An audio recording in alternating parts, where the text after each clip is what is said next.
Press Start Podcast. And welcome back to the Press Start Podcast. This is episode number 166, and I'm your host, Vic, aka Mr. Never Chillin'. And this week I'm joined by Roger, aka Lunatic Oblivion. How's it going, bro? Oh God, news to me. Wait, we're alive? Okay. Good, Okay. How are you? man. Good. How's life treating you over the past week? I mean, I got flavor blasted on my way into the house today, and I had to take a quick shower. I wasn't sure I was gonna make it today. Yeah, we were Oh, definitely really close. I was scrambling around, seeing if I could find anybody. Otherwise, it was going to be a solo episode. But yeah, mhm. man, I'm glad you were able to make it, and hopefully he feels better and sleeps now through the night. We can only hope. Yeah, but yeah, man, everything's been good here on my end too. Life's been great. It was more of a chill weekend. Originally, we had planned we were supposed to go to my friend's house for the Adam Sandler party, but realized that Happy Gilmore 2 doesn't come out in June. It comes out in July, so we had to transition the months. So we're looking forward to that. So it ended up being a more of a chill. But we did have like my mom and her husband over. We watched the Red Sox game, and I swear every time me and him watch the Red Sox, it's like they kick fucking ass. They ended up winning 15-1 when we were watching them. Like what the fuck? And then like we get smoked every other day that I don't watch it with them. I'm like, I don't get it. But it was crazy. Like the game started off like 3 runs in the first inning. Then it was 3 runs again in the second inning, 3 runs again in the third inning. I was like, man, they just want to keep scoring 3 runs every fucking inning. Like, I'll take it. Like, let's go and whatnot. But yeah, Red Sox, man, it's just a team that's making me pull my hair out of my head every fucking day. They're like that 500 baseball team that just can't get over the hump, and it's just driving me nuts. Ready for football season. I am not, because then that means it's gonna get cold out. Yeah, true that. True that.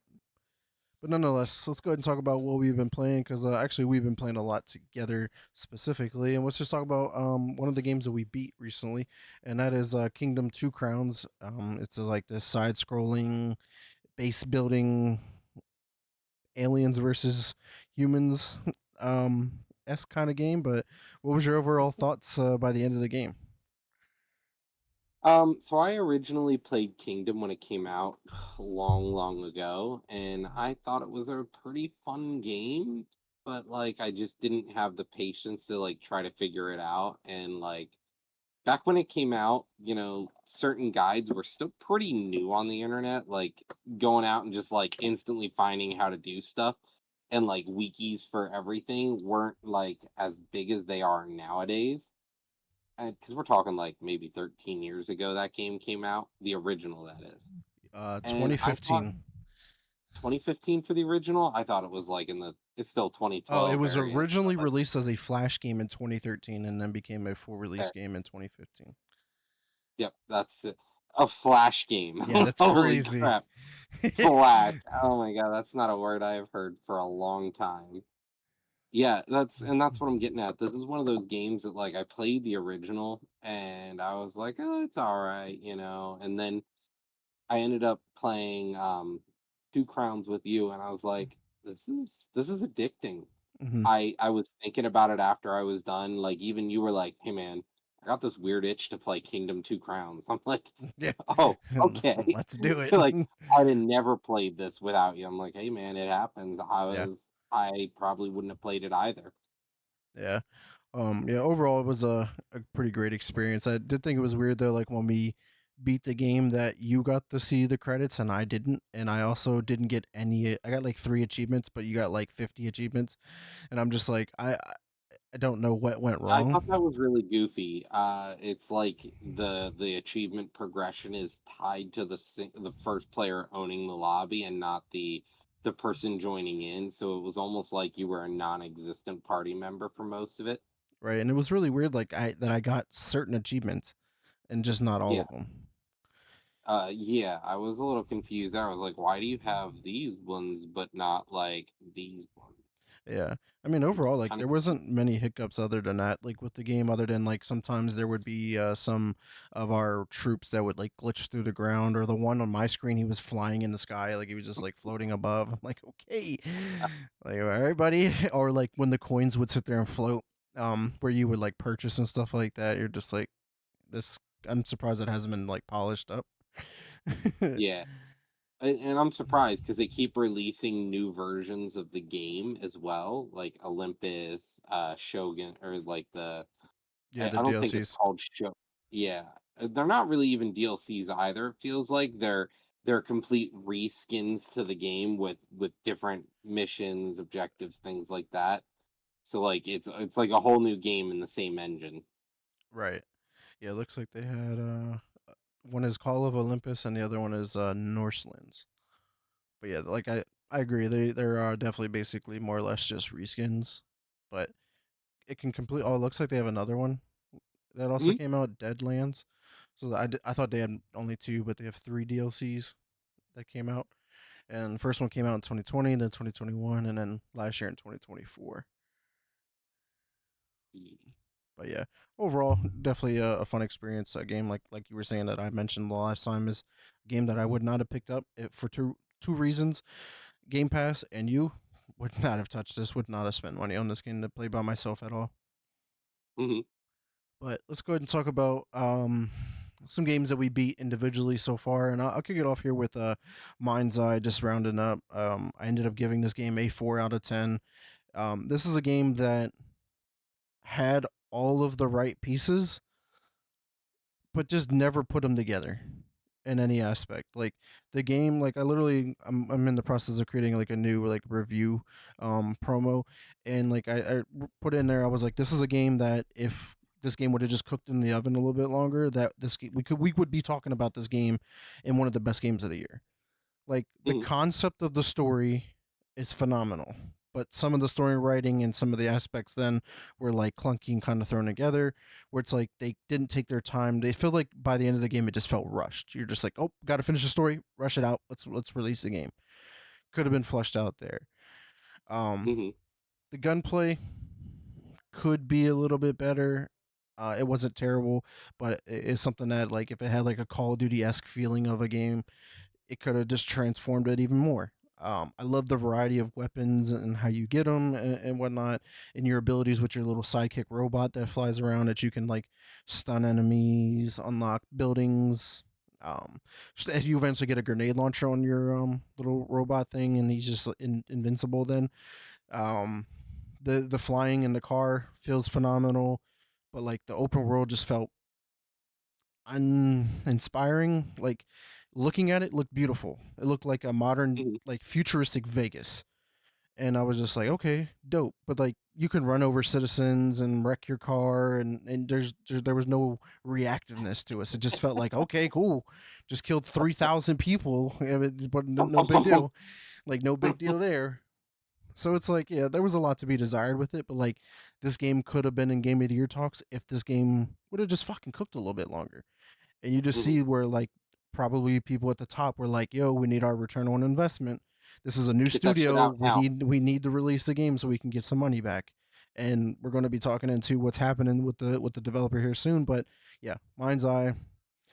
Maybe check this game out in a few years if they're still around to like polish it and make it better. Because I mean, we see it from time and time again where games later down the road are in a much better situation than they are at release. Mm.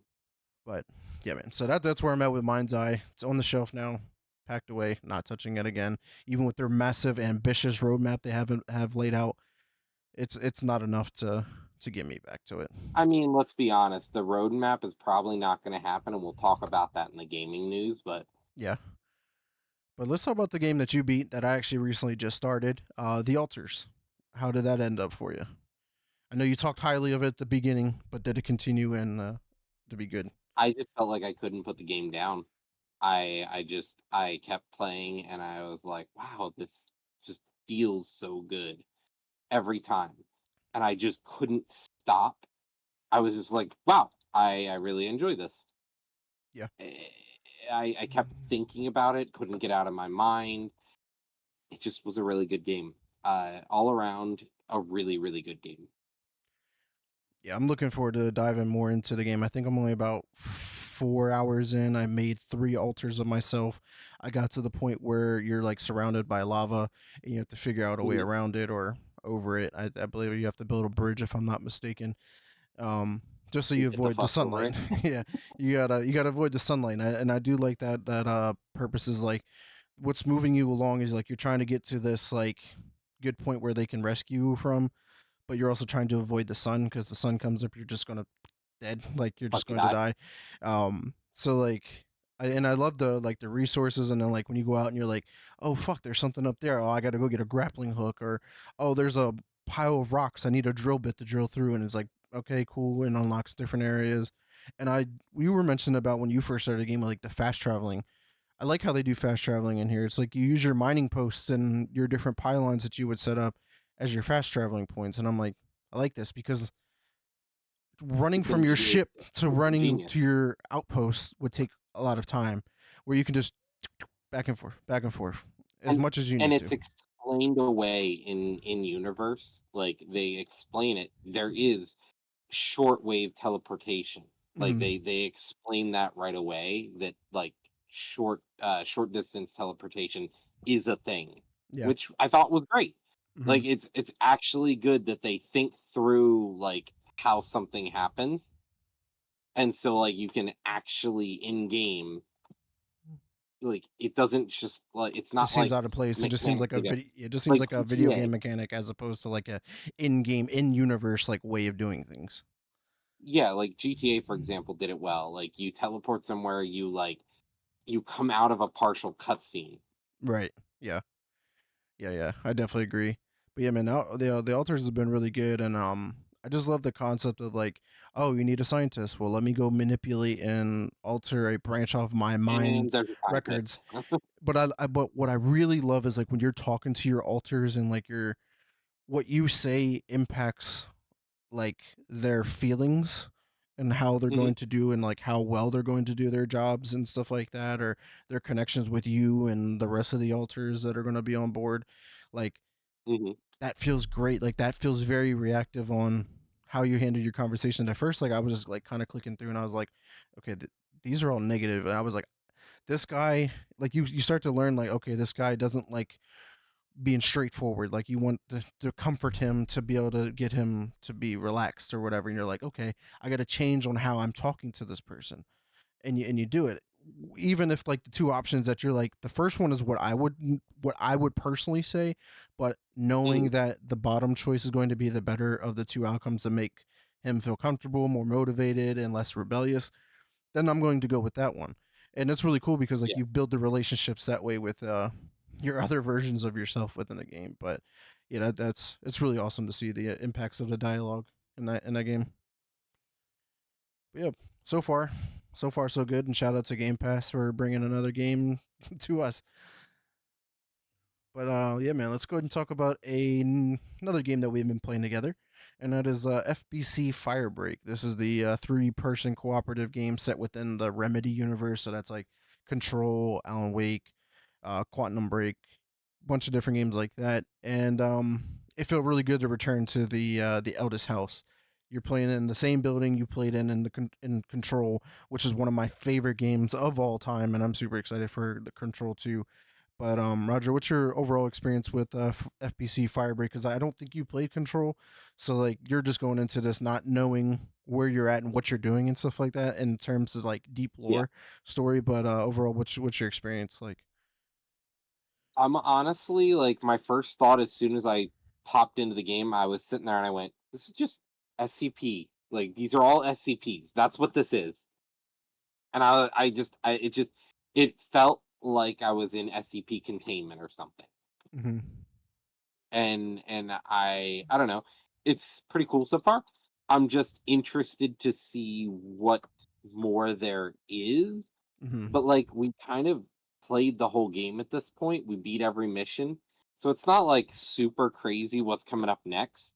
Right. So it's I'm interested, I'm invested, but I can't say that I'm like, "Wow, this is awesome." No, yeah, I definitely can agree with that. It's like there's only 5 missions, but like we haven't tried replaying any of the missions and seeing what the true purpose of replaying is, and if there is anything different. Does it get harder? Yeah. Does new objectives come into play on top of what the original objective was, or does the layout or of the map changes or like whatever the case may be. Because like if you're just doing the Mhm. same 5 missions over and over and over and over again, that is going to get really boring, and you're going to put the game down extremely quick. Uh, Yeah. excuse me. Game has only been out for 12 days. So I also be curious to see like what their roadmap is, like how often they're going to add missions and different content, new Mhm. guns, new characters, um, like anything new, honestly. But because like even in like the character development, like or not development, the progression, there's a lot of fucking shit you can unlock, like Mhm. guns and perks and equipment and stuff like that. But it's like that isn't enough to keep me around. Like, oh, I'm going to keep playing the same 5 missions over and over again so I can get this gun. No. Like that's not going to keep me around to want to do that at all. That's just my personal Yeah. opinion on that. But what do you think on the gameplay loop aspect of it right now? I honestly, unless you've got a friend group of 3, the game's gonna fall apart fast. I think it's gonna fall apart super fast. Hmm. I don't see it lasting as a game right now.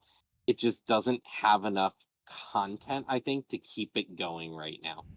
Right. This was definitely an interesting take from Remedy because like all of their Yeah. games are so super story driven. Like they're single player games. They're not multiplayer focused, and this was Mhm. one of their first ones.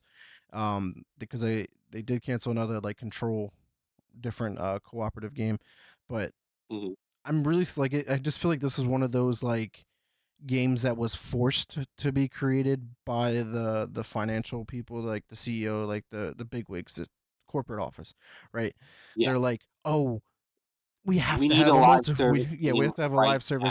live service game multiplayer that's going to just print money, and we already know everybody loves our universe, so let's just go ahead and create one in the universe and see where it My goes. man's like, "Let's install an ATM and let's just print fucking dollars." Yeah, and I just feel like there's like a lot of love lost in those kind of games. Like the people who Mhm. pour their hearts into games lose out on that They because they're building something that they don't genuinely want to make. And we've seen that well, with and they don't. Rocksteady. Remember when they made that Yeah, Batman Arkham trilogy, but then was gone and forced to make fucking um the Arkham Knight no Suicide or Squad, kill the Justice League. yeah. I'm like, Well, that's yeah. not what they wanted to do. You just made them Well, go and and make something not completely before that, different. we had the Batman game as well, Yeah, which Gotham was Knights. Gotham Knights, thank you. And like that's another one. Warner Brothers like, we need live service, we Hmm. need money. And it's like, no. No. And I think, yeah, people don't come to this brand for like they don't go to them to have them make a multiplayer game. They're looking for the single player cinematic games. Yep. That's not what they're getting here. And I think it's just not gonna last. It's just definitely not gonna last as a game. Yeah, I mean we've seen this kind of impact across the board, even in games recently that we played. Was Avowed. Avowed was also supposed to be like this multiplayer driven game in like a more of a story setting, but you can see that the game was fucking changed, and there were some parts that are still there that kind of still feel like this was Mhm. meant for multiplayer in some aspects, but it ultimately wasn't in the end. And then the other one was Dragon Age: The Veilguard. I don't think either of us played it, but I know a couple people in our Discord has played it, and I mean some of them like it, but you can still tell that there were a lot of multiplayer games as a service aspects, and even that game that got completely changed midway through production and just kind of ruined what the game is supposed to be. Like Yeah, I don't know why like we just can't like have multiplayer games and have single player or like story driven games. yeah. But it comes down to this, man. Like it ruined. It's getting to the point where we know it's the biggest industry in the Yep, world, gaming. yep. So everybody wants a piece of the pie. And how can we get it? Let's try and chase the dream, chase whatever what else everyone Mhm. else has, and try to get the same thing. And we see it time and time again. Does not work out, and it fails. And they're like, "Oh, these developers are so bad." Like, no, they're not. You just made them Why make did we something they lose want. money? Why did we lose more money? Why did this happen? What did you guys? It's clearly you guys. You guys did something wrong. Yeah. All right, let's talk about a couple more games here. Let's talk about Space Marine 2, man. You recently hopped back into this. The new update just came out with their new horde mode in this one, but I have not played it yet. But how is it, man? Is this Better than Gears of War Horde mode, or is it something to be desired? It's better than Gears of War Horde mode. It is really good. But honestly, don't go back to the game thinking you're gonna hop right in and like get to the end or like actually be able to survive on normal the whole way through. Like this game is built for the players who've been around. So if you want to jump back in, be ready to go back, actually grind out your levels in the class you want to play, get your gear because like levels matter. Your guns literally do more damage based on the higher level gun they are. Like you have to be able to have higher, better leveled guns. So like there were times where I'm like, man, I just feel gimped, and I'm watching Bass. He's running around killing all these guys. He's doing a great job, and I'm like, my gun feels like it's a Nerf gun right now. And then I looked at the damage chart, and it's like your gun does 2 damage. The final version of your gun does 9, and I'm like, that's almost 5 fucking times more. What the fuck? Yeah. The fuck, man?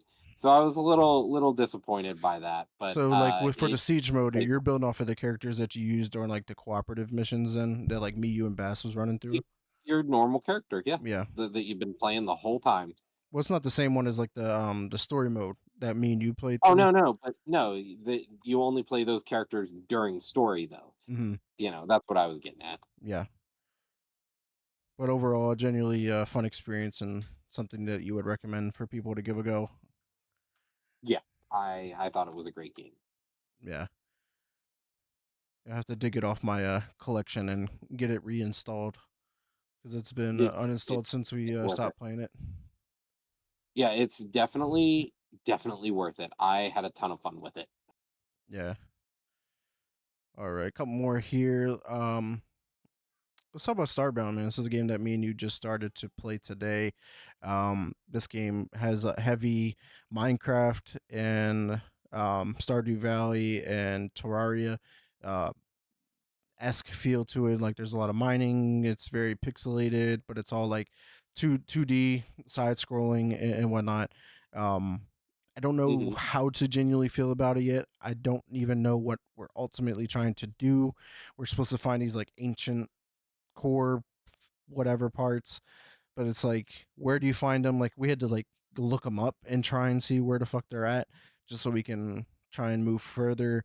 I've been just trying to Hmm. gather resources while like you go like discover shit, and but now we ended up in the same cave and now we're just trying to explore together. But what's your overall thoughts so far with Starbound? You see us trying to get through most I of this game at all?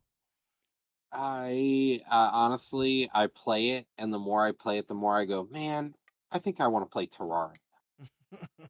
Like that's the thing that sucks right now. Like the more I play it, the more I want to play Terraria. And Terraria is definitely a fun game, but that's a lot. That one is a lot to play, but I it's just been fun, but it's just not it may not be what I'm looking for. It's not scratching the itch. Yeah. Yeah, Terraria is 52 to 92 and a half hours. Like if you wanted to like play the game to beat, which we've kind of talked about, like these games you don't really want to look at trying to beat them per se. Um, but let's see what Starbound, how long that one is. That one has a 25 to 58 hours, so it also could be relatively long. And I'm actually Hmm. curious what they have here for Minecraft. Like, what's the average? That's a lot. 133 to 406 hours. That's a lot. So yeah, they all have Many. a lot of hours in these games if you want to. But obviously, you could speed run a lot of the stuff if you know what you're doing and can kind of just like fly it through. Like we talked about, like Minecraft. There's a lot of people that can hop in, fucking find diamond in the first day, get to the Ender Dragon in like day 2 or 3, and even probably in the first day, and be ready to fight and win and beat the game. Roll the credits. So it's like, Yeah, like within 10 hours, they're like, oh, I'm fighting Ender Dragon and it's dead. Like these are players who know the game inside and out. And you're just like, damn, dude, yeah. chill. I don't think I've Fucking ever even chill. been to the Ender Realm once, ever. You've never fought the Ender Dragon? No. Every time that I play Minecraft, I want to build like massive cities and get like automated shit set up and like just do these crazy contraptions and whatnot, and then build like multiple cities and have them connected by like the railways and shit like that. But the Yeah, thing is, like, I like to do that all in survival. Like, obviously, you can go to creative and build that kind of shit, but like, there's no fun to me in the creative mode because you just have unlimited resources. mhm, Like, nah, I want to be able to still survive and still build and gather resources and whatnot, and have fun that way. I miss having our server back in the day. That was a lot of fun. Until we crashed it mhm. when we were playing Minecraft, the modded shit. Too many quarries at one time. Too many fucking queries. No, it's honestly it's one of those super fun games for me. I I've Minecraft myself out at this point, but I definitely am excited to play maybe something a little different. Yeah. And this kind of is what I'm looking for. All right, man. Any other games you wanted to talk about before we move on to the news this week? I don't think so, not this week. There was a lot that I played, but probably not as much as my previous lists, and my previous lists are only as long as they are just because of like the things I've been playing. Right. Fair enough. But yeah, man, let's go ahead and move on to the industry news and see what we got to talk about.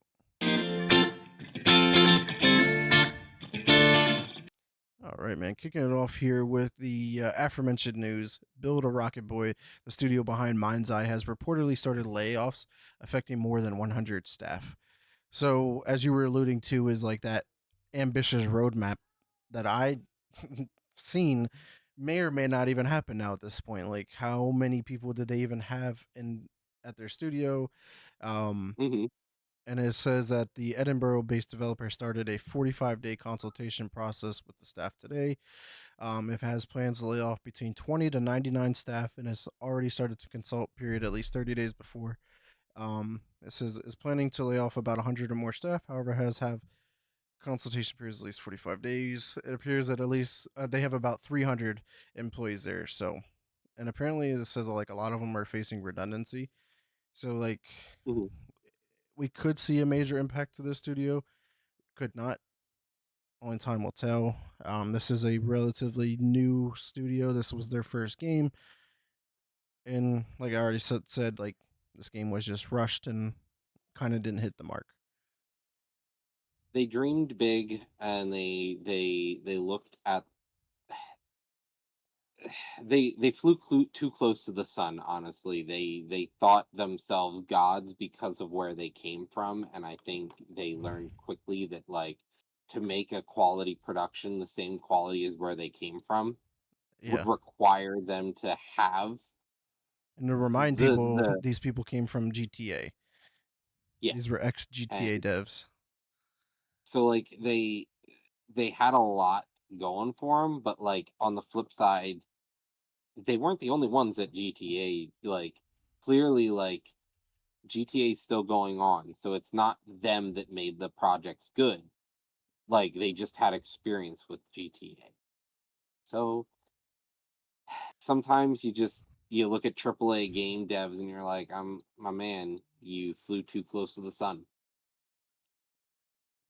As everybody can see, I have the ambitious roadmap that I keep bringing up. The fact that they like want to add multiplayer to it, like I don't think that's going to do anything. But like adding more races in the game and drone races, it's just for Ooh, what? drone racing. They are planning to add the horde mode, attack the block. Could be pretty Mhm, cool if done correctly. Adding skin packs, whoop de doo. They're just trying to print money. Um, New single player modes, new missions, collaborations. Mind you, free roam was an interesting thing because like you don't unlock free roam until like the back half of the game. Like at the 3/4 mark of the game, so you can't even like free roam. But then like when you do free roam, like you don't even play as Diaz, the main character of the game. You play as this like weird old dude that's in like a bikini. Like it's really off the wall and it makes absolutely no fucking sense. Um, so it's just like what? looking at the roadmap and playing what I played so far. I'm like, if this game just cooked a little bit longer, Could had have been free good. roam from the beginning, had multiplayer from the beginning, had all of these races and drone races from the beginning, you could have had a solid fucking game. Like a beautiful fucking game that was worth $60. but you didn't. And you dropped the bag majorly. And they also were going on a rant of like blaming the internet for like people talking the game Hmm. down before it even came out because of like they were saying that like Rockstar was paying people to talk bad about their game, which I talked about before. And then the game ended up being bad anyway. So, like, what was the Rockstar really talking bad, or was it just bad? Right. And it just makes you wonder like were they trying to talk it down and make it seem like a bad game and then it just turned out to be a bad game and then that was just pure coincidence and whatnot. But playing it and I'm just like, yeah, it was definitely a bad game. Whether Rockstar was doing it or not as well to make it sound like a bad game up front and before it officially came out to the average consumer, we will never know. Yeah, it's it's. Yeah. I'm a little surprised at how bad it was. Yeah, man. All right, man. Let's just talk about this last topic here in the industry news. If you want to kick it off here with Fortnite. Alrighty, so Fortnite. Epic Games filed a lawsuit against a player who was cheating in a Fortnite tournament. So it turns out that like even in big Fortnite tournaments, people out here are cheating. Like I'm honestly surprised. It says the cheater must pay $175,000 fine, and they are now permanently banned. Um, like I'm surprised that they had to file a lawsuit though. Like Right. you know, I'm like actually on shouldn't this that have side been where like inside of? cheating in video games should be like a criminal offense at this point. Mhm, Like that's just my personal hot take. Like especially in tournaments or competitive play. Like if you're playing in ranked play and there's cheaters, those cheaters should be mhm, like severely penalized, like with criminal charges, like fines mhm. and permabans and shit like that. Because you're ruining the games. Like you're, it's like playing sports and cheating. Like we see what happens to NFL players or MLB players, NBA players who go on and cheat, right? They get Yep. fucking permabanned, they get fined, like get suspended, like it's you lose your like your public image gets fucking tarnished. Like there's a lot that goes into that. Like find these same people. These are athletes as well, playing in the comp arena. Like tournaments are just on a whole nother level, and that's probably why like they did take it to the extent, especially with finding them $175,000. But like the fact that they had to file a lawsuit because like uh, Mm-hmm. this this guy like most I'm pretty sure you have to sign agreements against cheating. Like all they have to do is just say, "Hey, man, you broke." I guess maybe the guy didn't want to admit it, or Right. Or just is wanted to hold him fighting back. accountable to prevent him from coming back. Or like, Yeah. there's a lot. But yeah, man, it's so crazy, right? I actually want to talk about something else related to Fortnite, and lawsuits. Funny enough, I don't know if you remember, but a while back, Fortnite was getting in trouble for like that whole misconceiving people into buying shit on Fortnite or whatever, and the Mhm. FTC was like taking them and whatnot. And mind you, the FTC won that lawsuit, um, and you could collect money because it was a civil law class action lawsuit. And if you made Yeah. a purchase on Fortnite within a certain time frame, and you submitted like your account information and whatnot, and they looked into it and verified it, you got a portion of the payout. You know what? I did. I fucking submitted all my shit and actually just got my check yesterday. I got a $50 payout check for the lawsuit. I was like, fuck yeah. I was like, I bought Would you shit during even this time. Did you even buy $50 worth of shit though? Yeah, probably because I was buying like It was $10 battle passes every fucking season. There were skins I were buying. Like I spent a lot of time and money in Fortnite back in the day. Fortnite. Yeah, before I He realized was a that I'm Fortnite not boy. sweaty.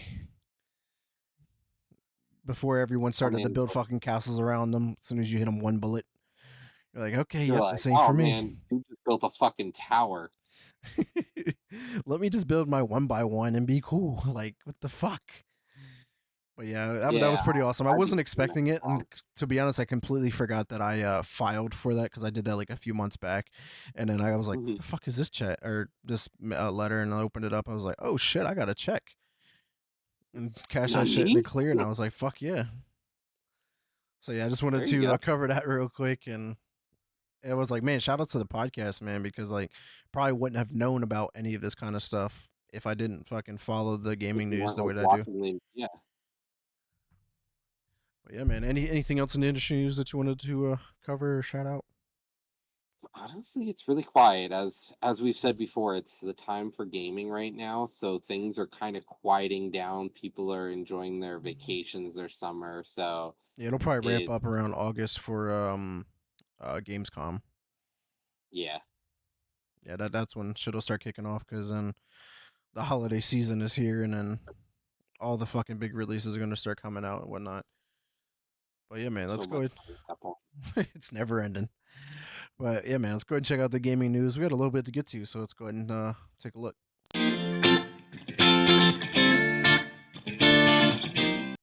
All right, kicking it off here with Xbox, of course.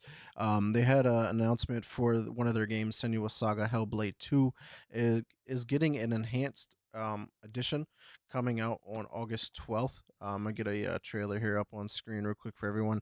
It's pretty awesome. This is also getting its release onto the PS5 as well with this edition, and comes with it. You get like the 60 FPS, like if you have not played this game, you need to go play this game. Like this game was nominated for a lot of awards.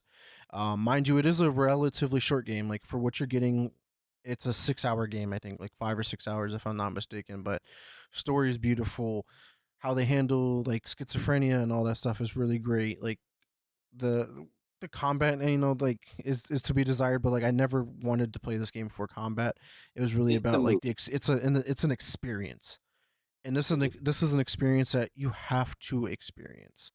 Like it is worth the wild, and the fact that it's getting this enhanced edition is really awesome, and it's going to be free for anybody that's on Game Pass. But more players will have access to this now as well since it's coming to the PS5. But Roger, I can't remember. Have you did you play Hellblade 2 yet?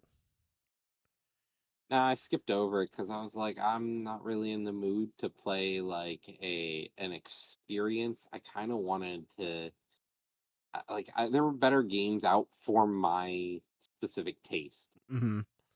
Yeah. Do you think you'll give it a go now with the enhanced version? Probably not, just because there's so many other games ahead of me, and I think honestly, it's probably not in it for me. I just games shouldn't be movies to me, and I think maybe if it was a VR game, like this is one of those things that could have been cool as a VR thing, where you could like, actually like have a headset on, engross yourself in it, as opposed to kind of playing from behind the character, but to experience it. Mm-hmm. I think that's where games like this work best, is when you're looking for an immersion, and I feel less immersed, I think, playing a game like that from my couch or something like that, where you're also supposed to wear headphones for a game like this. Mm-hmm. Well, if you ever find your time looking for a game to play, I can personally recommend to check this game out. Because I mean, like you're saying, it's like it's a movie. It is. But, like there's still a lot of gameplay to it. Like there's a lot of puzzles and action and just a lot of emotion that goes into it as well. I don't Hmm. know. It's just one of those games like you have to just check it out and for yourself, and just you'll understand by the time you're done. Like, man, I'm glad I checked this out. I'm glad I did not miss this. Like, this is a must play game that you should never miss. But I understand there is definitely a lot on our plates to play these days. All right, man. So they've Xbox been busy with some updates. First off, they did like their confirmation rollout for the integration of leading PC gaming storefronts into the Xbox PC app. Obviously, we talked about like how Steam kind of already has done this in the past, but like it's really awesome to see like all of the game storefronts come into the Xbox app specifically, and people have been going a long way. Like I can now launch PlayStation exclusive games from the Xbox launcher, even though they're not on Xbox. And it's really funny and it's really weird, but like I was talking about it last week. I was like, I wonder how Sony feels about this. Like, can they legally do anything? Are they legally bound by contract that they can't? Or can they? Like, I'm really curious to see how this plays out because I just feel like Sony is very anti-consumer and they want to lock this stuff behind their own consoles and their own decisions and whatnot. um, what's really going to be crazy is like on the next generation of Xbox, they will be bringing Steam to those platforms, so I will be able to play PlayStation exclusives on my Xbox console as long as like something doesn't happen in interim with this whole ordeal. Um, so yeah, definitely be curious to see. But what's your thoughts on? I don't think we all have access to it because it's in Xbox Insider program. So I don't know if it officially rolled out yet. But Roger, what's your takes? Because I know you do a lot of PC gaming. Would it be nice to have like literally just everything underneath one umbrella then instead of having like 1,000 different launchers, So you mean Steam? more or less? But like you use Game Pass, right? I mean, the thing is, like, I could boot all of my Game Pass games through Steam. It's not like I can get Game Pass to like install my Steam library games. Like the true like merging would be if I had a launcher, one launcher where I could install Steam, Well, that's what they're doing.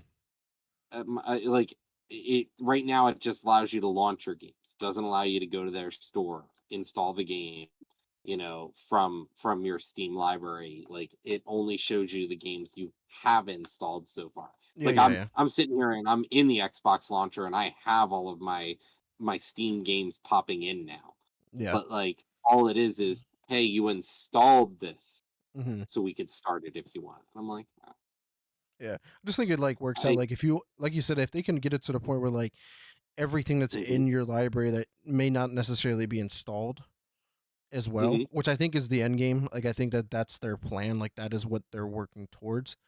Because like I think that would be It'd be awesome. beneficial because like opening up just the Xbox app and I can go to my Game Pass collection or I can go to my Steam collection without opening up all these ones because I hate opening up Steam to be honest because it feels real clunky. But like it's better than Epic, that's for sure. I hate opening up that one and whatnot. But Xbox has always had its problems too. But I think once if Xbox can flesh out all of their features and whatnot, I think could be really great for the PC gaming market. Especially like the game bar. I think that's extremely clunky and just poorly optimized too. Like I really fuck up. I There's think it fucks up the just experience. so much there's so much wrong with the Xbox app in Microsoft, like in Windows, and it's crazy because like they own Windows. They have the source code for Windows. Like how can't you make something work in your own environment successfully right off the gate?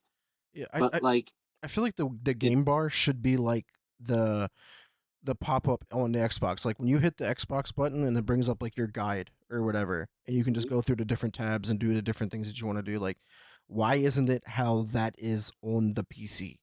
But PC wants to open up like 1,000 different fucking windows, and it just for some reason is just not optimized, and the processing is just it struggles to do it, and you you gotta hit like click Windows into them. G and it's like, It's like okay, and you're like, huh.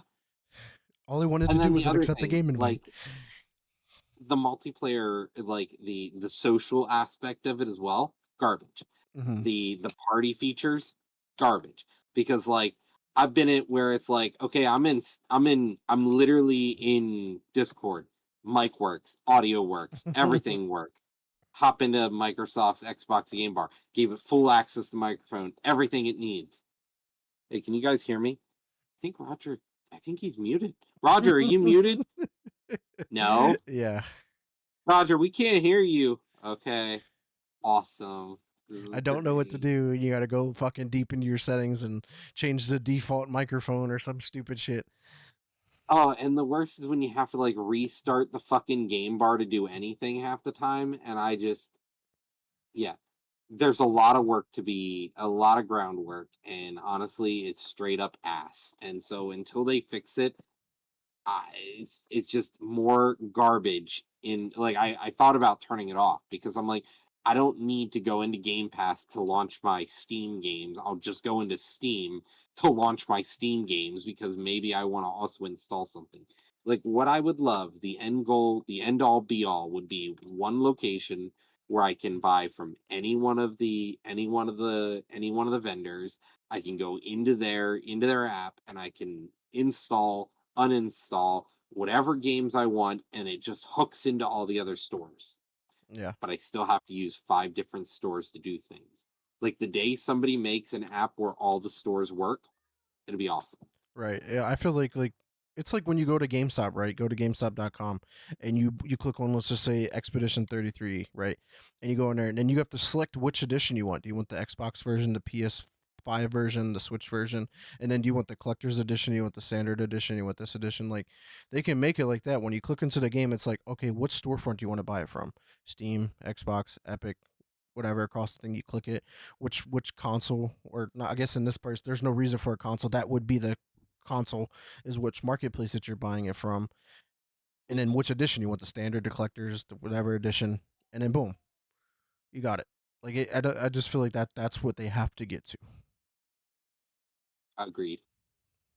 So we'll see. Only time will tell.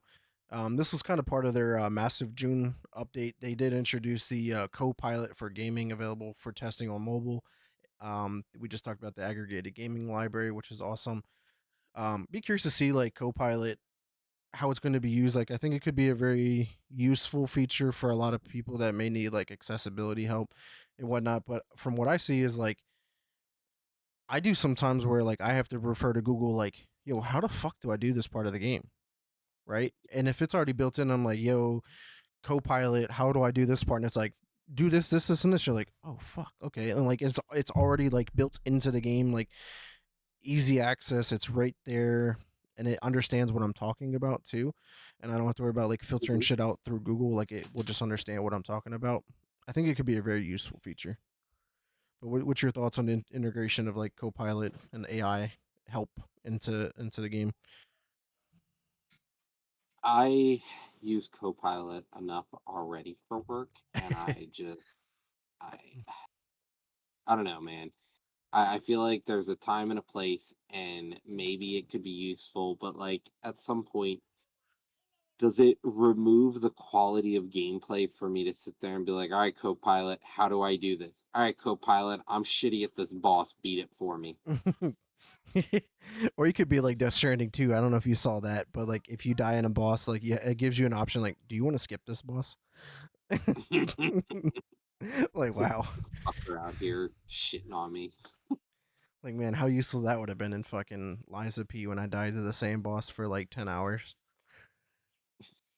Or Wo Long Fallen Dynasty, that first boss.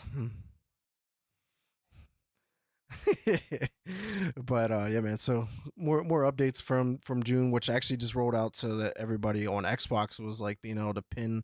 It's like you have like your top row of games. I'm gonna bring it up here on screen. So like this like top row of games is like ever revolving, depending on like everything on your left is like your most recently played or used, and sometimes it'll include apps like Disney Plus, YouTube, Spotify, shit like that.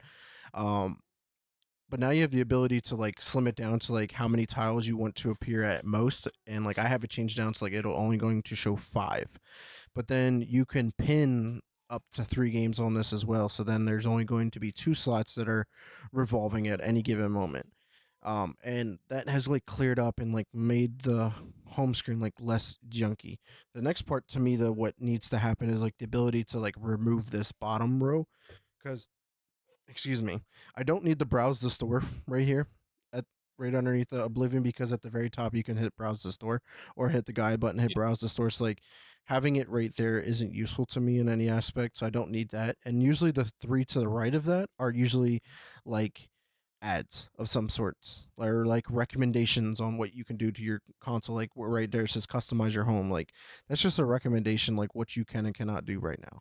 So it's like lower all of your games to the bottom, remove that bottom row, and you will have a super fucking clean interface, and it would be probably one of the best ones in my opinion. And then it'll allow you to showcase your background, your home screen even more. Like they keep adding dynamic wallpapers and shit like that, and it's really nice to show off and whatnot. But it's usually cluttered with everything that's on the fucking screen. But let's see. Game Hubs. Game Hubs has been a very interesting very controversial part. So basically, now when you click into a game to play, it pops up with this like game hub, and it shows like who's been playing it, how long you've been playing it, how much gamer score and achievements, any add-ons, your captures and shit like that. So in hindsight, you have to press A twice to get into your game, as opposed to just the one time of clicking into your game. but you can actually go into your settings and turn it off, so you don't even get the game hub up here. So like, that's where I'm like really confused. Like, if you don't like it and it's very controversial to you, just turn the fucking thing off. Yeah, like if it's useful for one person, but like maybe not have it available right away because it's just one of those that people get upset. They're like, Microsoft is trying to, Force tell me something. what I should like. Yeah, I agree. I think it should be turned off by default. Yeah, it's definitely turned on by default right now. So Hmm. that's where everyone was like, "Oh, what the fuck? I don't want to do this. I don't want to click twice to get into my games." And I'm just like, Fix this "Okay, for bro." me. Blah, blah, blah, blah.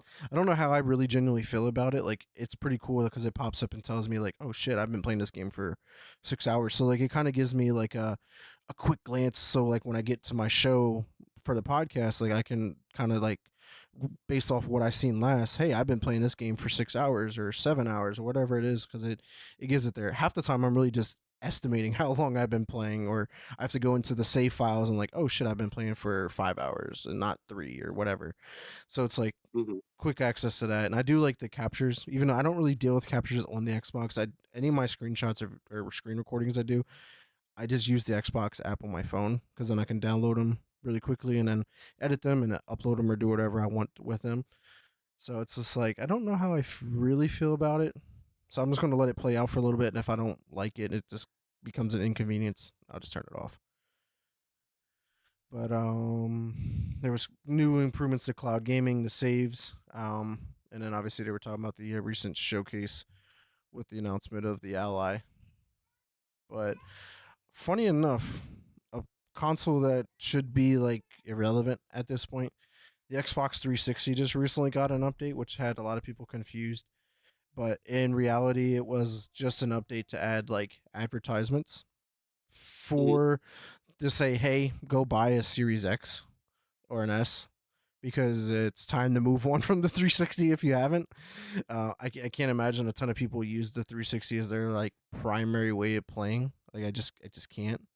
But yeah, it just sucks to even to see that 360 dashboard looks like the Xbox One dashboard, and it doesn't look like what we grew up with the blades Hmm. on the classic 360 dashboard. But yeah, man, it's just like, man, so you updated a really old console just to try and sell a new console that you're about to move on from. Got it. All right. And last thing here with Xbox was the official announcement of the Meta Quest 3 or the Xbox Quest 3S, um, which we kind of covered last week because it got leaked.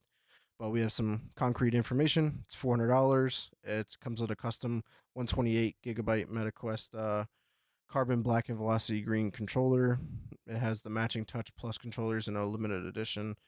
You get actually a Meta Quest Elite strap, which is better because like if you just get the regular Meta Quest 3S, it doesn't come with the Elite strap. That's sold separately.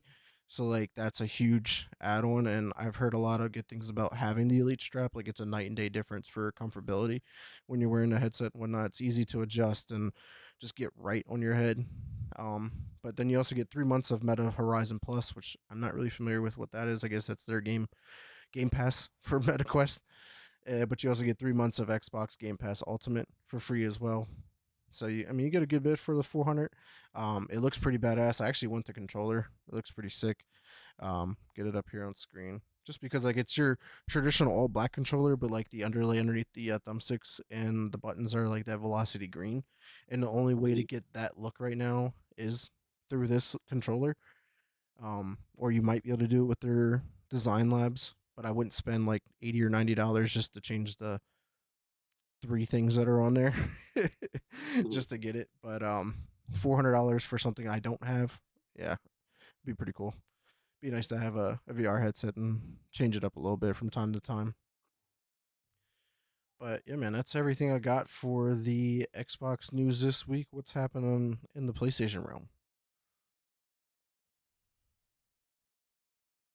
Alrighty. So, like PlayStation, quiet on all fronts. Like, I don't even know why we're really talking about it today. So, the biggest change is the PS Plus free games this month. So, weirdly enough, we were kind of talking about this before the show that Diablo 4 is now on the PS Plus games for for like this month. Like for Diablo 4 to hit seems a little weird, but like it's honestly most likely because Microsoft just gonna make some money, man. Like, why not put your game on your opponent's console? Like, who cares anymore? Because it's not about the console wars anymore. It's about it's about just selling your games, your IPs that you have, and this is a successful IP. Yeah, And honestly, this is probably the best game that PS Plus has gotten in a while. yeah, Like, especially when you look at the two other games that are on the list, King of Fighters 15, which is like a really small fighting series. Like it's not one that you hear a lot. Like I've heard of it, but it's not like the game you talk about when you talk about somebody going to a right. fighting It's game not Street tournament or Fighter whatever. or Tekken. Exactly. So, and then their last game that they got this month, like, is a dumpster fire. You and I both talked about how much we disliked the playthrough of this game and how poorly it played, but Yeah, Jusant is this month's like final game for PS Plus, and honestly, it just feels like a gimme by the developers. Like, hey man, please play our game. We know it was bad.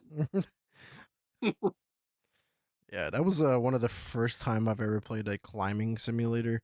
Um, Won't do that it, one again. yeah, it could be better, but maybe it's because like a lot of the story was like told through like the collectibles and the pieces of paper you were picking up every time you would get Yeah, to like a certain level, and like I was just not reading them, so maybe like that had to a lot to do with it.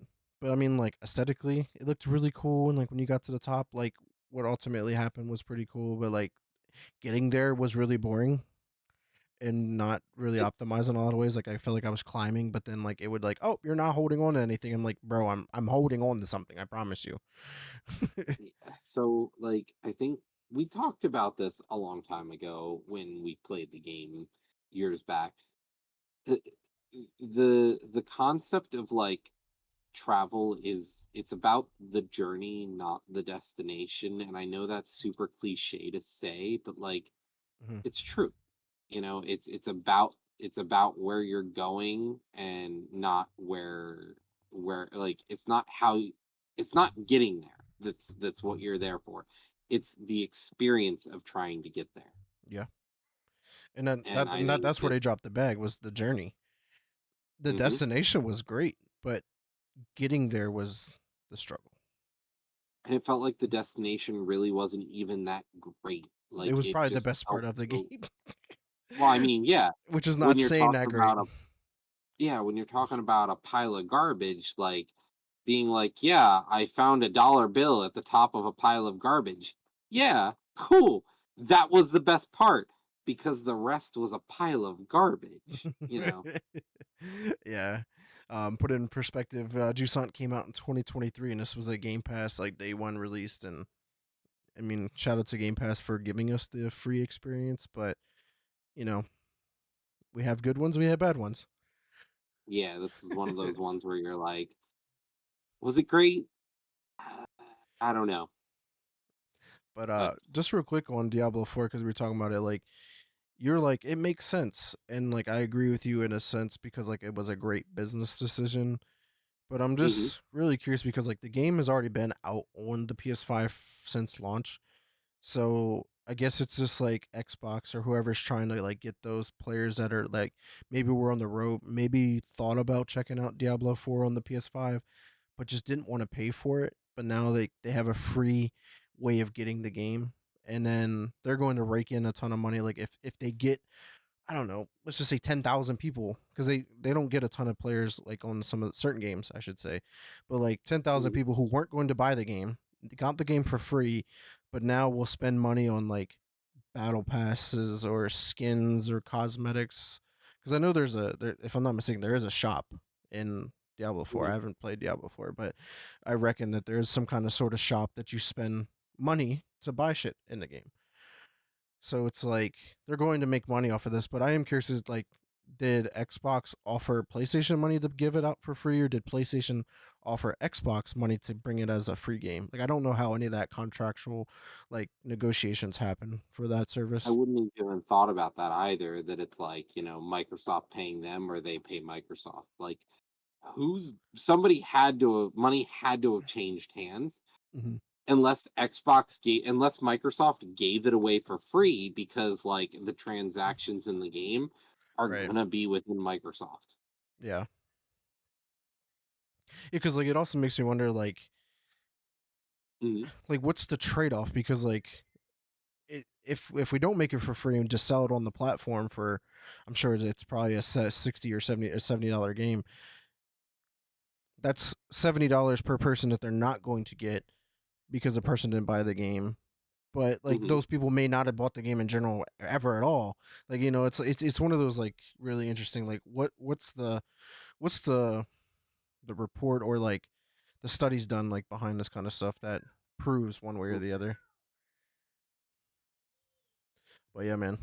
Yeah, not much in the PlayStation realm this week. Just their announcement of the free games. So let's talk about Nintendo though. So first off, a an article by a game preservation team called Does It Play?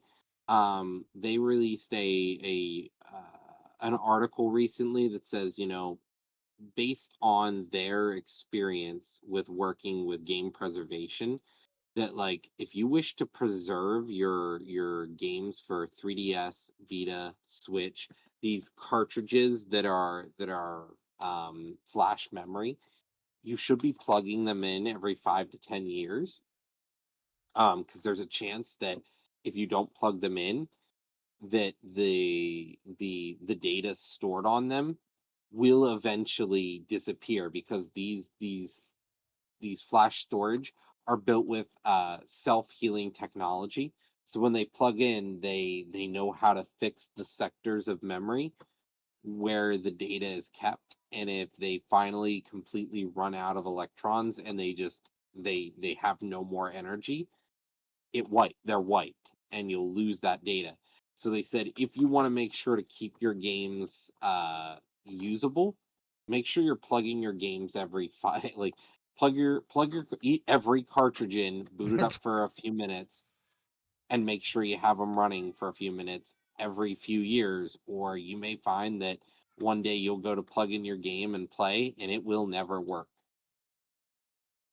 Yeah, it's just so crazy. Something like you probably wouldn't even think twice about doing, in my opinion. Yeah, And the thing is, I like was just going through my closet with like all my old gaming consoles, and like I have an old DS in there with like a bunch of Game Boy mhm, Advance games and some DS games as well. And I'm like, these things have probably never been played in like 10, 15 years at least.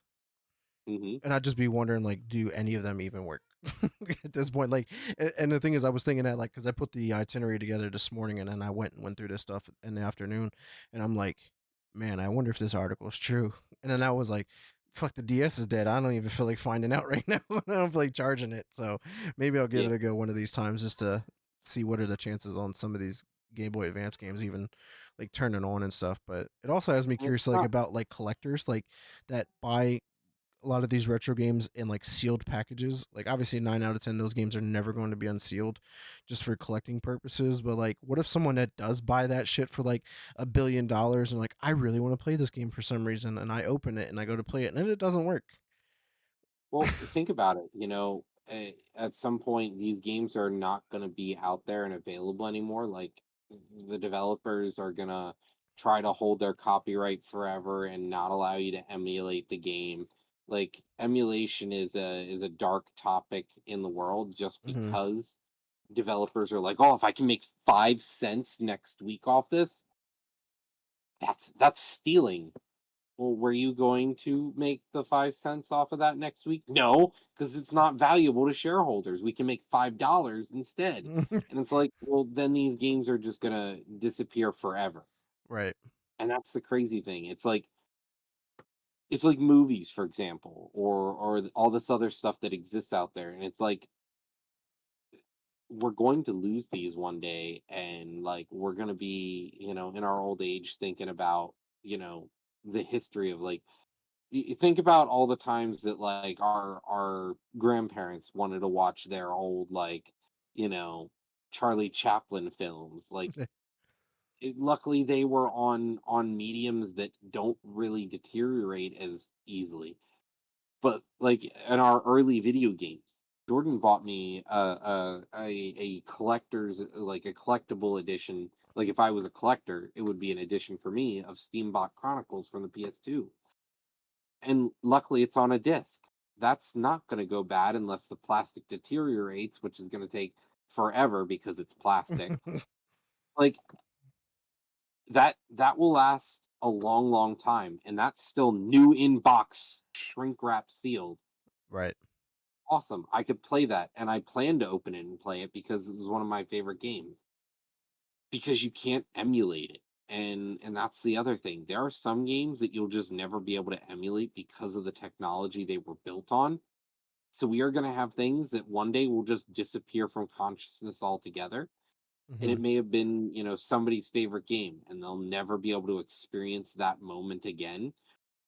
And I get that. That's life, but like it's crazy to think about that one day like something that could have been preserved, Yeah. just we never did. Because like we're at the day and age where like preservation is in relative terms easy. It is Mhm. very easy to preserve a lot of things in today's world, as opposed to like back in the day, like long time ago, like ancient times.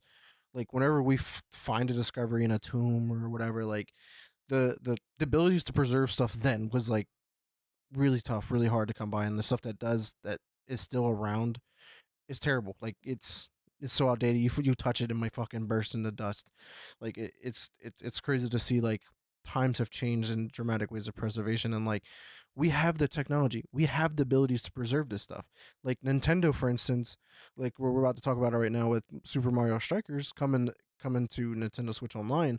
This is a GameCube game, mind you. That's a disc, not a cartridge, but like they also have a lot of their other parts of Nintendo Switch Online for the N64 games and shit like that. Like why are they just not bringing the entire library into this and maybe even like section it off like these games are available this month, like rotate a library in and out, like make it fresh or whatever, but like at all times the shit's fucking there, it's available to get. Yeah.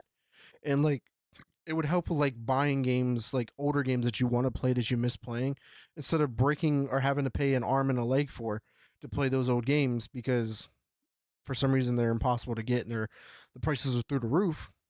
You can just fucking play it on the Switch. Like for Pokemon, for instance, like I would love to play Soul Silver or Heart Gold, but I'm not paying $150 for those games. I'm sorry, I'm just not. Yeah. Honestly, what needs to happen for like in general is like if I were a millionaire, if I had a multi-million dollars, I would start a company about game preservation and try to work with developers, publishers to try to get copies of their games and get licensing to these games so that I could release them on a subscription where I could have all the games available. And it's not just like, oh, I pick and choose one or two here or there. It's no, I'm grabbing whole swaths Yeah. of their library and then build licensed emulators for games. Like it would be so easy. And all the game companies have to do is just they would get a constant stream of revenue. They would get a cut of all of the different games that exist. Yeah. Like it'd be so It'd be easy. a no brainer. Like you'd be literally printing money and putting no effort into it. And then you just simply say, okay, 5 years, 10 years, whatever it is, anything older than that, we handshake, we sign a contract that those games we want the compiled game so that we can publish it on our licensed emulators. And it would be crazy. People could literally just play hundreds of games, just Game Pass. Like the fact that like games have to leave Game Pass is crazy to me. Hmm. Like at some point, can't you just go, okay, I'm sure a work lot of with those all are the all. different publishers? I'm sure they're all contractual. Like, hey, we're going to put the game on Game Pass for 6 months, and here's some money for putting it on Game Pass or whatever. because that's how Game Pass works. Is like Xbox pays these developers to put their games on Game Pass. Hmm. But yeah, I get it. I mean, like, but we don't ever lose first party games. Like any game that was ever developed by Xbox will forever be on Game Pass, which is great. Yeah. And like, don't get me wrong, there's really great preservations coming from the Library of Congress, Mm-hmm. which they do keep games, but they have PlayStation 3, Xbox, Wii, DS, PSP, and PC. Mm-hmm. Like, but they only started in 2012, and like they've got they've got a really good list, but it's just it could be so much better because, like, let's be honest, this administration isn't going to invest in making sure that happens. Yeah, not at all. Yeah, apparently, according Library of Congress only has currently preserved 5,000 video games. Yeah. That's horrible in my opinion. Because I mean, we talked Ye- about it. Like, I think last week I said like there was like 13,000 new games last year or some shit like that. yeah.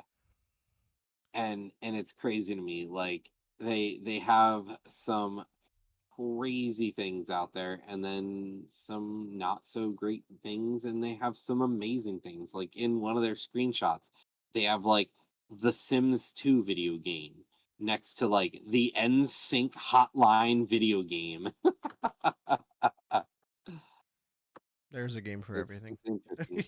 Hmm. All right, man. Alrighty. Last part of So Nintendo. let's talk about the last two things. Well, you've already announced that coming July 3rd, Super Mario Strikers from the GameCube is going to be joining Nintendo Switch Online. Just one of the other few installments that honestly really comes to Nintendo Switch Online. It's just such a slow moving catalog. But lastly, we have hardware. So D Brand is a hardware of is is a An accessory. upgrade, a hardware upgrade company. So they sell hardware upgrades for your different consoles and stuff like that. Mm-hmm. And they released a product that was It was the grips, like forcing, the Joy Cons. yep, the grips themselves were pushing the controller off of the Switch 2 and causing it to detach. So they every customer who bought one will be sent a brand new fixed version of the grip, which is honestly great to see a company who fails and goes, "Yeah, we remade the product, fixed it, and everyone gets a free copy of it." Yeah, I got a video here up on stream. Get someone showing the example of it, like how easy it is just to detach. Like someone, I was watching some other video. This like might be the same one, but like he was just holding it and it just shit would just like detach right from the switch, like normal Yep. playing, not pressing any buttons, and it would just not stay fully attached. Yeah, it's giving it more leverage. So But shout out to D Brando for getting ahead of this and fixing it and whatnot. better than the companies themselves would do if things went wrong. That's for sure. Without a doubt. I still have drift on some of my Joy Cons. It's fucking terrible. Yeah. Alrighty, Vic. Why don't we finish up with our last few topics here? Our favorite game. Yeah, man. This actually was a good game. The first game of the Dying Light franchise, Dying Light 1, is receiving a free update to all owners to enhance and upscale the game. So shout out to them. This game's been out for I think 10 years, if I'm not mistaken. Um, and it's just really awesome to see them just bring this game along because they obviously got Dying Light the Beast coming out soon later this year. We know how bad Dying Light 2 was, at least in our opinion. Uh, excuse me, they're also bringing along some collaborations with Balatro, as you can see, into Dying Light 2. I can't believe Dying Light 2 is still getting content and support, in my opinion. It's just like, what is going on? And then, yeah, Dying Light Beast is right around the corner. But yeah, um, if anybody did not play Dying Light 1, now would be the best possible chance to do so, just because you're getting the best quality of the game. And that game was actually genuinely fun. The story was great. It was just a really, really fun game. It wasn't about 500 hours of content, as we always joke about, because that's what they used to applaud themselves for, patting themselves on the back. We have You're gonna 500 wanna play hours. this forever, and then you go, "My man, this doesn't like, the content is bad." Right. Like, Remember if the the one mission content's that bad, you just sit there and listen to someone talk about like a fish or some shit like that, yeah, and that was it. And you're like, what, what, what why was did I do this? this? Yeah, like this. There. Why was this even in the game? So yeah, I mean, but yeah, nonetheless, go check it out, and it's free. Like with this update, if you already own the game, so if anybody wants to return that to that world, go for it. But Roger, we got some sad news, man. What's going on? Alrighty, so, Netflix, the game developer, as everyone knows it for, Netflix and chill, it's always about playing your video games, right? Well, they decided that it's not working for them, so they're going to be delisting 20 of their mobile games, including Hades, Braid, and Monument Valley. Not to mention some others like Monument Valley 2, Monument Valley 3, Which are all fucking SpongeBob, phenomenal games, by the Bubble way. Pop Fun, Rainbow Six Small. So it's interesting to see that they really didn't like, it's just Netflix, just it didn't work out for him. Everyone's like gaming is the future. So let's get into gaming, and it's like no. Like Yeah. Yeah, it was very interesting. And what's sad though is that a majority of these games that are being delisted on Netflix were exclusive to the Netflix service. So like you're not going to be able to access these games on the iOS App Store or the Google Play in the non Netflix form, and that's just mind blowing. And then like are these games going to renegotiate their like deals then with iOS and Google Play to get them onto that store then so people can still have access to these games on their mobile devices? Like it's weird. It's really like weird. some of them, like Hades, for example, It's that's a on massive other game. systems. Yeah, that's a Yeah, massive they're game and that works really well even they're on gonna be mobile fine. too. Like Yep. yeah, that they're gonna have to find a way to get Hades back on there for sure. Monument Valley was one of the first iOS games I've ever played. Honestly, like story driven games, like where I invested a Mhm. lot of time into, and I beat 1, 2, and 3. Like they were one of my favorite puzzle games of all time, and they recently just brought them to Xbox, and I was just like, "Ooh, this is weird," but I might fucking download them and play them on here just so I get the achievements for them, just because I feel like those Mhm. would be extremely easy fucking achievements. But yeah, man, I just be curious to see what happens with those games if they are ever brought back to the mobile market. Then, all right, let's see. Last two topics here. So, Capcom. So, this is some good news actually. So, Capcom revealed recently that the next Resident Evil installation, Resident Evil Requiem, was actually going to be an online game. But they realized that just not everything needs to be a multiplayer game. Not everything needs to have online. Not everything needs to be like competitive. Like, that's not what Resident Evil is. They had a game for it. They can do a one-off spin-off and it worked well for a little bit and then it just disappeared from consciousness. Like, hmm, that should have been the first sign that like Resident Evil isn't supposed to be a multiplayer game. We don't want it as a multiplayer game. Don't make it a multiplayer game. So they right. didn't. This is a build This off will of what we talked actually about be, earlier. yeah, like don't trend chase. Do what you do best and the money will follow. Like, you don't need to like make, and it's just honestly it's capitalism yet again. Capitalism is destroying good true art. It's hmm like the AI revolution. Like, it's all going to hmm be slop one day unless we stop and go, is this what I want? Is this the right thing? Like, are people going to be happy with what I did? Am I going to be happy with what I did? Or is it always just going to be about the dollar signs I can make? Unfortunately, I feel like it's always going to be about the dollar sign, That's, you're totally, and I totally hate it. right. I hate it. And It's so, it sucks. But yeah, shout out to Capcom for realizing the mistake before they made it because they could have done something really bad and like they're riding on so much momentum lately. Like when they came out with Resident Evil 7, which was like a fresh start for Resident Evil in the video game realm, right? And then with 8 and then now 9 coming out. But then in the meantime, they also remade a lot of their older games and those have been doing extremely well, and it's just like they have not missed in quite some time. If they would have came out Yeah, and made a fucking multiplayer only game in Resident Evil, they would have swung and missed big time with this one. But yeah. glad that they It's got just ahead of like, that. But I'm just curious to see, like, I'm hoping that they got ahead of this really soon and really early in development where like you're not going to see the remnants of like multiplayer like content that is still in the game one way or another, like and we were talking about and you earlier. know what?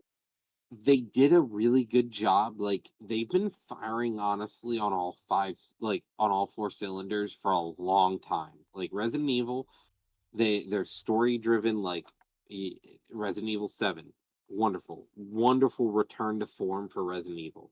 Then 8, beautiful. They kept up that what they are known for, like that big, horrifying, like what made Resident Evil good in the early games. The big bad guy Yep. who followed you everywhere.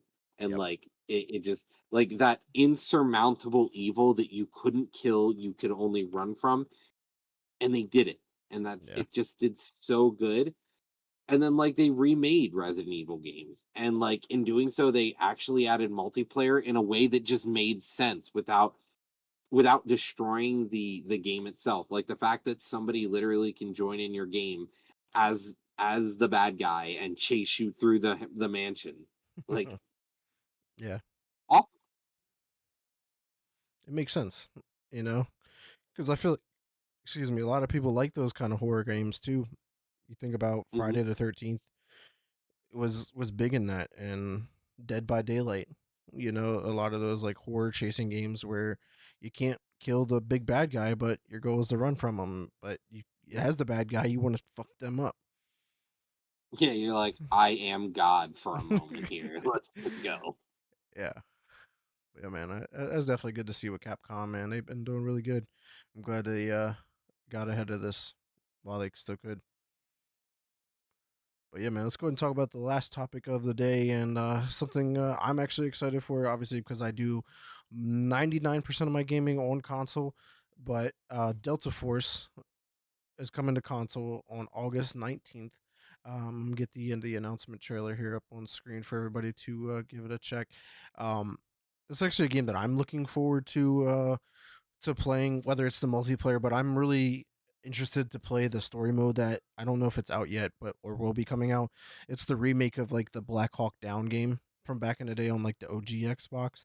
And like I love watching that movie and I heard a lot of great things about this remake of the game. Is like they really did good. Like they really kept it to the true story, one to one, and it just made you feel like you were there going through the experience. But yeah, man, I'm just looking for just another shooter that can be a lot of fun, both story and for multiplayer. I did hear from some people that the game is struggling with some cheaters, as always.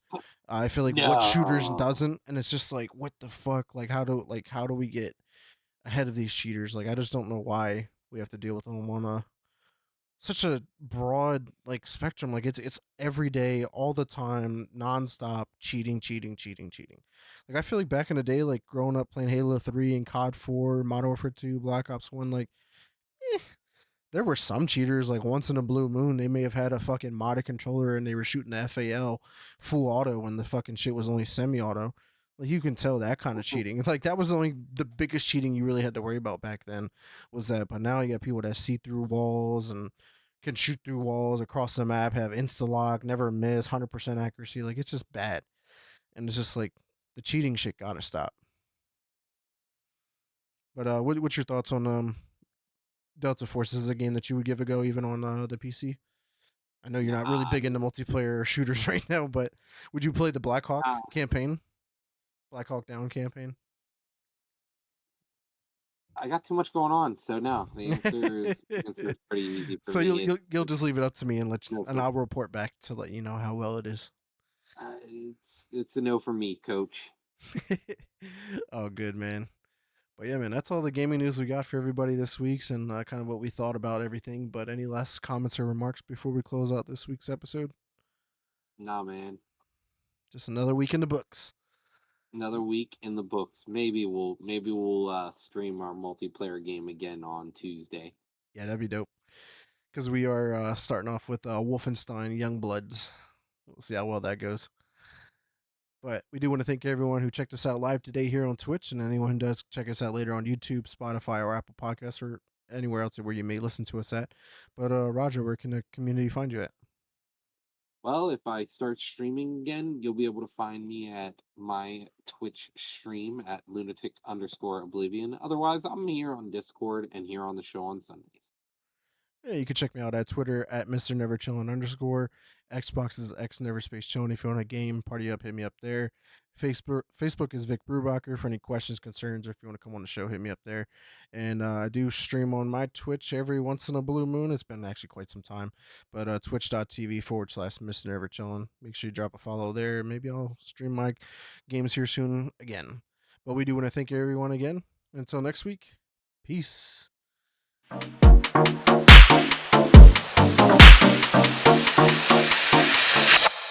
Press start podcast.